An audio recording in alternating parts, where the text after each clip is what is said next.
Breaking news. Trump said there was nothing he could do, but it was Mexico who stepped up to save lives while the floodwaters swept away homes, families, and hope in South Texas. The governor appeared on television, his voice shaking, saying his hands were tied, that he had no resources, no way to help. But someone did from across the river without cameras, without promises. Hundreds of Mexican rescuers crossed over on their own. They came with backpacks on their shoulders, train dogs by their side, and hearts full of faith. They didn't wait for orders. They didn't ask for permission. They just heard the cry of a neighbor and they answered. And now, in the emued and rubble of cities like Laredo, Eagle Pass, and Mission, the loudest voices aren't speaking English. They're speaking Spanish. Mexican voices saying, "Hold on, we're here because." While Trump locks himself in his office and the governor throws his hands up to the sky, Mexico is waist deep in the water, pulling people out alive. Today, Texas faces its worst climate disaster in years. The first to react was not Trump, but the people arrested in the United States. So ask yourself if you believe Trump's immigration policies are wrong. Katrapa.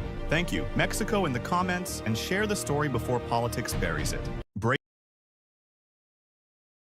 Many of the dramatic moments from the historic floods were captured in haunting videos, including this woman carried 20 miles in raging floodwaters, ends up clutching to a tree.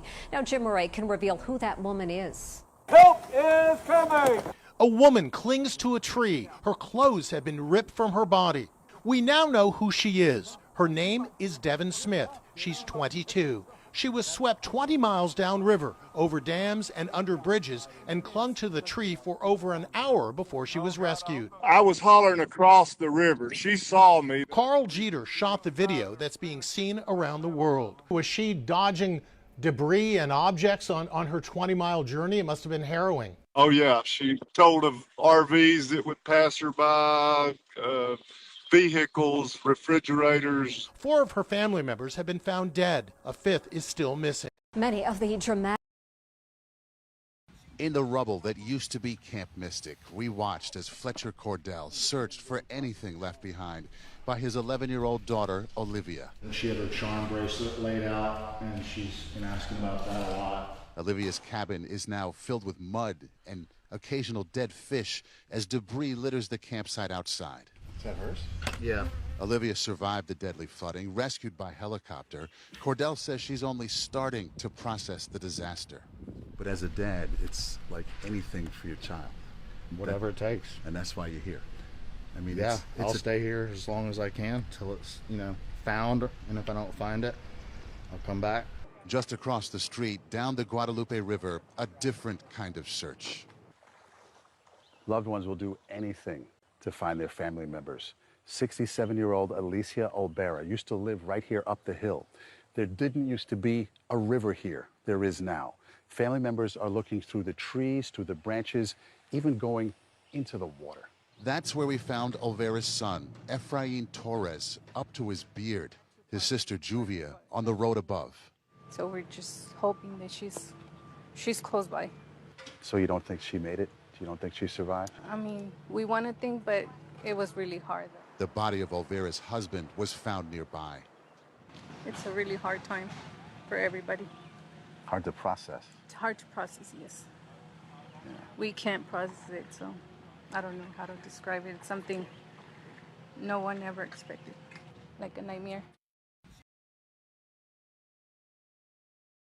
The devastating floods of South Central Texas might seem like a surprise. I've heard so many people say this one was unprecedented. But if history can tell us anything, it's that this should have been expected in this area. It's known as Flash Flood Valley. And on July 4th, the Guadalupe River rose to a whopping 37.52 feet, according to preliminary reports. But it's not the first time it's crested that high in that area. The CBS News Texas I-Team spoke with hydrologists who work in the National Weather Service, who told us they issued a flash flood watch for that area up to 10 hours before the actual flooding began. They say they can't exactly pinpoint how much and where this rain is going to fall, but they knew they were going to have an event. And historically, they knew this area had had deadly flooding before. In 1987, those floodwaters rose to 31 feet, killing 10 people, including children on camp buses, just eerily similar to this event. There was another deadly flooding in 2015. And then take a look at 1869. That's the highest documented crest of that river at 40 feet. Remember, on July 4th, according to preliminary reports, this river reached 37.52 feet. But we have learned, according to documentation, as long as they've been tracking it, it's been higher than that on 4 other occasions, and it's been higher than 25 feet on 15 other events. I spoke to hydrologist Jason Johnson, who works at the West Gulf River Forecast Center in Fort Worth, and he could not stress enough how the power of these flash floods are so underestimated.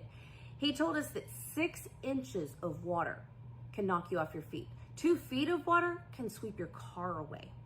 And these flash floods just move so quickly, as we learned. The Guadalupe River rose 26 feet in less than an hour. This terrain is made up of steep slopes and rocky ground, which is all conducive to flooding. Plus, remember, this storm hit overnight, which the hydrologists tell us is the most dangerous time. It's dark outside. People may have their phones off. They may not be getting those alerts. Plus, this is an area that is growing in popularity, and that means more people need to escape, and that makes it harder to evacuate. This flood was absolutely devastating. At least 170 people are still missing. We know at least 110 have been confirmed dead. And then just tragically among those, 27 young girls at Camp Mystic, which is an all-girls summer camp in the Guadalupe River area.